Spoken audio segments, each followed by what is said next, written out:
다윗은 왕이 되기 전에 수많은 고난과 문제를 만났습니다. 다윗은 하나님이 그를 모든 원수의 손과 사울의 손에서 건져주셨을 때 하나님께 감사하며 시를 지어 하나님을 찬양했습니다. 오늘 본문을 통해서 다윗은 하나님이 자신에게 있어서 어떤 분이신가를 찬양하고 있습니다. 우리도 인생을 살아가면서 고난과 문제를 만날 때가 있습니다. 그럴 때 우리에게 있어서 하나님이 어떤 분인지를 생각해 보고자 합니다. 오늘 본문이 우리에게 주는 교훈이 무엇일까요? 첫째로, 하나님은 우리를 흔들리지 않도록 붙잡아 주십니다. 오늘 성경에 보면 다윗은 고백하기를 하나님이 자신의 반석이라고 고백합니다. 사무엘하 22장 1절로 2절에 이런 말씀이 있습니다. 여호와께서 다윗을 모든 원수의 손과 사울의 손에서 구원하신 그날에 다윗이 이 노래의 말씀으로 여호와께 아뢰어 이르되 여호와는 나의 반석이시요 나의 요새시요 나를 위하여 나를 건지시는 자시요 라고 말하고 있습니다. 하나님은 우리의 반석이십니다. 반석은 흔들리지 않고 굳게 지켜주는 하나님을 상징적으로 보여주는 것이죠. 세상은 흔들려도 하나님은 흔들리지 않으십니다. 하나님은 우리의 반석이 되셔서 흔들리지 않도록 굳세게 우리를 붙들어 주시는 것입니다. 인생을 살아가면서 문제는 끊임없이 다가오지만 하나님은 그 자리에서 우리를 붙들고 계심을 표현하고 있는 것입니다. 오늘도 우리가 반석이신 하나님을 의지할 때 우리를 흔들리지 않게 하시고 우리를 지켜주시는 것입니다. 하나님은 우리의 요새이십니다. 요새는 적을 피하는 곳이죠. 우리가 하나님께 피할 때 하나님 우리의 요새가 되어주셔서 우리를 마귀의 손에서 지켜주시는 것입니다. 또한 성경은 말하기를 하나님은 우리의 방패라고 이야기하고 있습니다. 방패의 표면이 험할수록 많은 화살과 창을 막아낸 기록을 보여주는 것입니다. 하나님 우리의 방패가 되신다는 의미는 하나님 우리의 방패가 되셔서 우리가 맞을 화살과 창을 또한 칼을 대신 맞으심으로 우리를 보호하시는 하나님이심을 이야기하는 것입니다. 다윗은 고난을 통과하는 시기에 이와 같이 하나님이 자신을 보호하시고 방패가 되어 지켜주셨음을 찬양하고 있습니다. 오늘 우리도 하나님이 우리의 반석이시고 우리의 요새이시며 방패가 되심을 기억하십시다.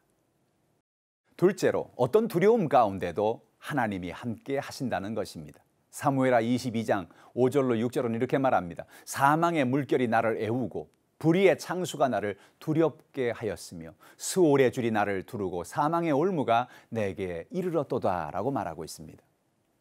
다윗의 고백을 보면 그가 얼마나 큰 두려움 속에 빠져 있었는가를 알 수가 있습니다. 그가 얼마나 두려웠던지 자신에게 사망의 물결이 에워싸고 불의의 창수가 자신을 두렵게 하였다고 말합니다. 수올의 줄이 자신을 두르고 사망의 올무가 자신에게 이르렀다고 고백하고 있는 것입니다. 한마디로 말하면 죽을 것 같은 두려움이 자신을 사로잡고 있다는 그런 표현이죠. 그러나 이런 환난 가운데 다윗은 그 환난에서 벗어날 수 있는 비결을 알고 있었습니다. 그것은 환난 가운데도 하나님을 의지하며 하나님께 나아가 부르짖어 기도하면 하나님이 그 기도를 들으시고 응답해 주신다는 것입니다. 사무엘하 22장 7절은 이렇게 말합니다. 내가 환난 중에서 여호와께 아뢰며 나의 하나님께 아뢰었더니 그가 그의 성전에서 내 소리를 들으시며 나의 부르짖음이 그의 귀에 들려도다라고 말하고 있습니다. 다윗은 자신이 어려움 속에서 부르짖을 때마다 하나님이 성전에서 자신의 부르짖음에 응답하고 계심을 고백하고 있는 것입니다. 하나님은 오늘도 우리의 간구를 듣고 계십니다. 시편 6편 9절에 이렇게 말합니다. 여호와께서 내 간구를 들으셨으며 여호와께서 내 기도를 받으시리로다 라고 말하고 있습니다. 하나님 우리의 귀 기울이고 계십니다. 시편 40편 1절에 이렇게 말합니다. 내가 여호와를 기다리고 기다렸더니 귀를 기울이사 나의 부르짖음을 들으셨도다. 하나님은 오늘도 우리의 부르짖음을 듣고 계십니다. 그리고 응답하십니다. 우리도 고난과 문제를 통과할 때 하나님께 부르짖어 기도함으로 문제를 이기며 승리하는 저와 여러분이 되시기를 바랍니다. 셋째로, 하나님은 진노하시고 심판하십니다. 사무엘하 22장 8절은 이렇게 말합니다. 이에 땅이 진동하고 떨며 하늘의 기초가 요동하고 흔들렸으니 그의 진노로 말미암음이로다 라고 말하고 있습니다. 다윗이 곤고한 가운데 부르짖어 기도했더니 하나님이 응답해 주셨습니다. 고난 가운데 있는 다윗을 위하여 하나님이 진노하시고 심판하신 것입니다. 땅이 진동하고 떨며 하늘의 기초가 요동하였습니다. 그것은 하나님이 다윗의 기도를 들으시고 이 땅과 하늘에 하나님의 진노를 부으셨다는 것을 보여주는 것입니다. 하나님은 그의 백성이 고난 가운데 부르짖으면 응답하시고 그에게 고난을 준 대상을 향하여 진노하시고 심판하시는 것입니다.